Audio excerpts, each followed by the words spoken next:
India's GDP stood at rupees 2.7 lakh crore at the time of independence. Today, it has reached about 135 lakh crores, which is a 50-fold increase in a span of 75 years. India is on its way to becoming the third largest by 2031 as per various estimates. A point to be noted here is that there has been a tenfold increase in the GDP of India since the reform process began in 1991. However, before we talk about India's growth story, let us talk about growth and its components. A quick introduction before we begin the video. I am Ayushi. I am an Indian Economic Service Officer and have worked in the economics and policy space for the last 8 odd years. On this video, we are going to talk about what does it take for an economy to grow and specifically about India's growth story. To understand about growth, first let us think about the things that we need in our everyday lives.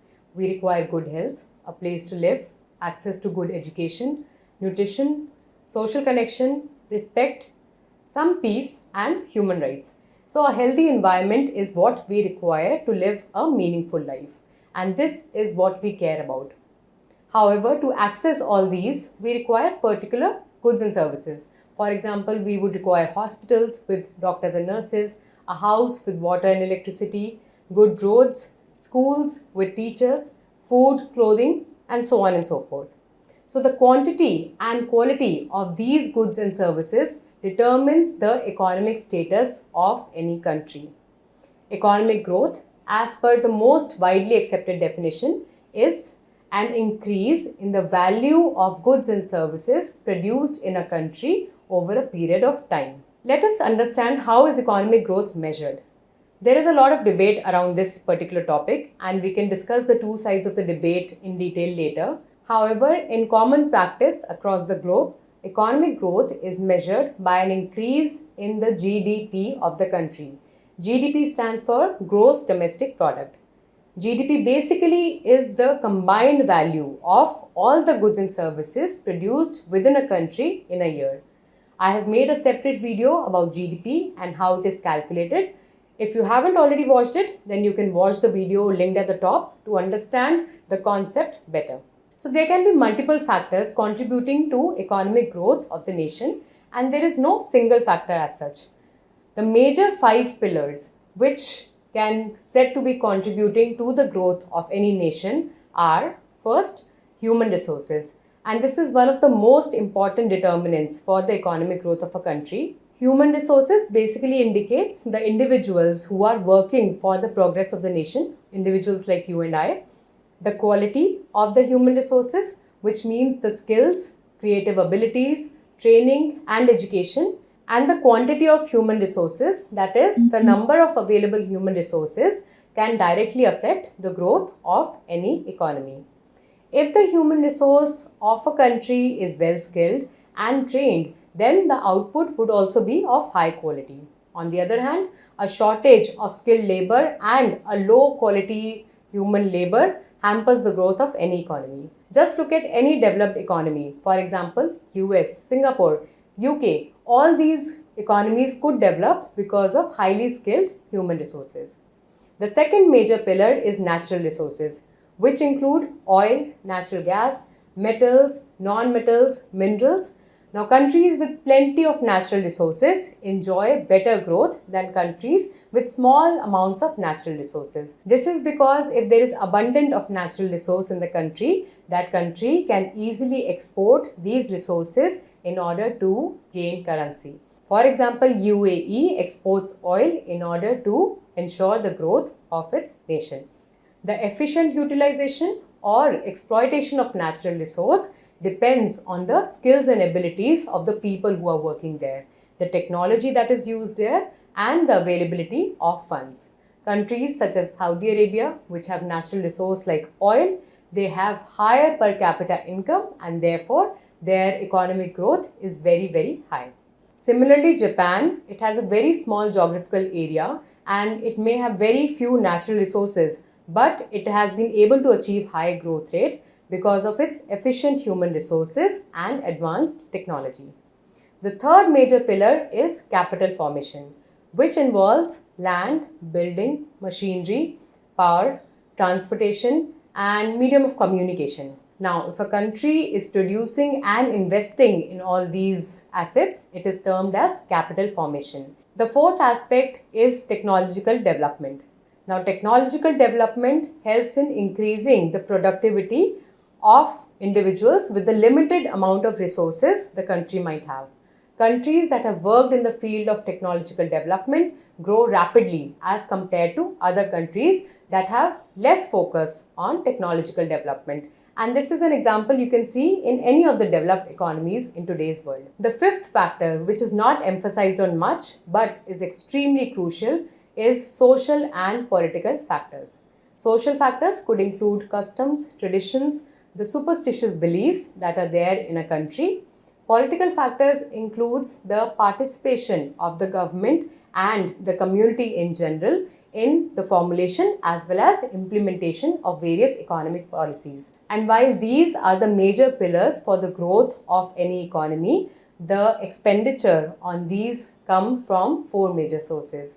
GDP is usually calculated by the sum of private consumption by individuals and households, government spending, investment by private firms, and net exports.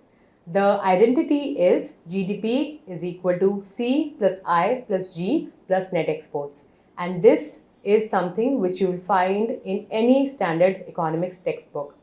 Now let us see how these four factors have been included in the budget and the economic survey of 2023. The economic survey, which was released on the 31st of January 2023, has projected a growth of 6.5% in the coming financial year. Now, the economic survey is quite optimistic about the Indian economy, and it has indicated that the economy seems to have moved on after its encounter with the pandemic, despite the inflationary challenges that the world across is facing. This recovery has been attributed to three major things. The first is a rebound in the private consumption of individuals and households. The second has been an increase in the exports in the initial months of 2022-23, that is the last financial year. Third has been a focus on increasing the government expenditure by the government of India. So G has also been increasing. So out of C plus I plus G plus net exports, C, G and NX have been increasing. Now let us discuss private consumption a little bit more in detail. So India is basically a consumer-centric economy. That means we consume a lot, and hence domestic consumption is a major driver of growth for India. Now the government offered some tax relief to different segments of individuals which could potentially boost the domestic consumption. If you have more money in your hands and you're spending less on taxes, you can increase your demand. Hence, the economic survey also mentions that this can be a major driver for India's growth. However, it has some caveats.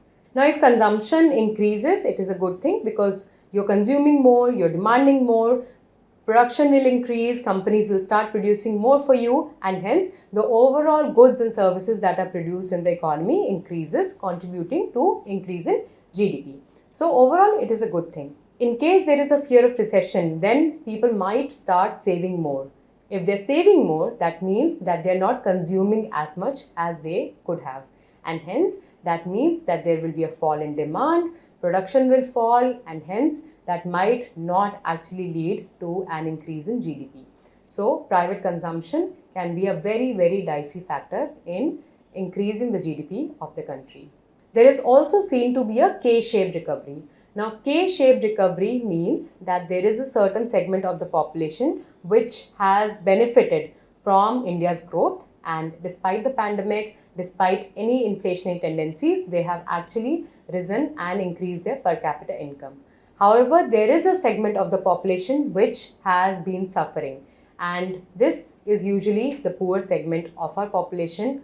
For instance, two-wheelers, as the economic survey points out, have witnessed the lowest sales in the last 10 years, in the last financial year. The current low appetite for them suggests that sections of the population aren't doing well on the economic and the income front. The rural economy, despite some improvement, is still struggling. The work demanded by household under the Mahatma Gandhi National Rural Employment Guarantee Scheme, that is Manrega, have also been lagging. High inflation over the past few months has also held back the consumption in rural areas. So this gives you a broad idea about private consumption and what is the status of private consumption in Indian economy at the moment and where can we expect it to go from here. Now the second factor that we need to talk about is exports. Exports have been increasing in absolute terms in India. However, countries across the world and central banks like the RBI have been increasing the interest rate to tackle inflation. Inflation has come down to a certain extent, but it is still nowhere near the targeted 4% in India. And this means that in case RBI increases its repo rate, its interest rate further, it can adversely affect the exports of the country. The relation is this: when a central bank increases the interest rate in an economy, a lot of foreign currency, a lot of foreign money starts pouring into the economy. This means that FIIs and the FDIs, the foreign institutional investors and FDI money starts pouring in. This leads to an appreciation of the currency and makes our exports expensive. Hence, if the repo rate is increased by the RBI in the coming months also, it can adversely affect the exports of the nation and affect the GDP growth of the country. Another thing you might have noticed is that a major reason for the jump in consumer demand across the developed countries was the fact that a lot of money was printed during the pandemic and it was indirectly handed over by the government to its citizens. That means the government was putting that money into the bank accounts of the people. This pushed up consumer demand in 2020 and 2021. However, this money is not being distributed now and hence the demand might not increase. And hence, therefore, if the foreign citizens do not have money to spend, they might reduce the demand of our exports from India as well. And hence exports can be again a tricky situation and we need to define our policies in a very simplified manner. According to a post-budget report by CRISIL, which is an analytics company, the biggest component of central government capital expenditure which has been budgeted is directed at two infrastructure sectors, which are roads, which has seen an increase of 25% in capital expenditure, and railways, which has seen a 49% increase in the amount budgeted for capital expenditure. Overall, the capital expenditure is proposed at 3.3% of the GDP of the country, which is 10 lakh crore rupees.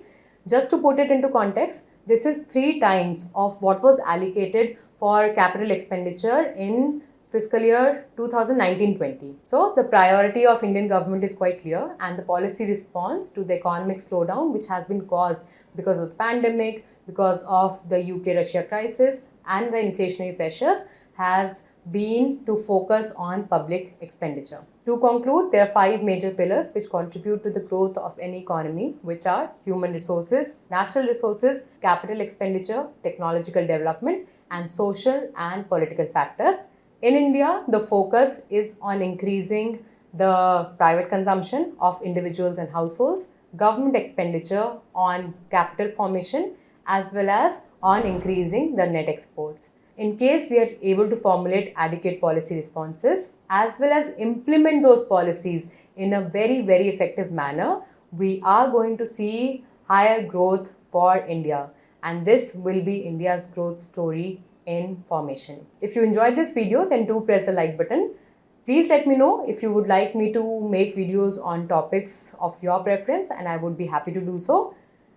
Do let me know what do you think about India's budget and do you think that we are headed in the right direction? I would love to read your comments. Till then, take care. Bye.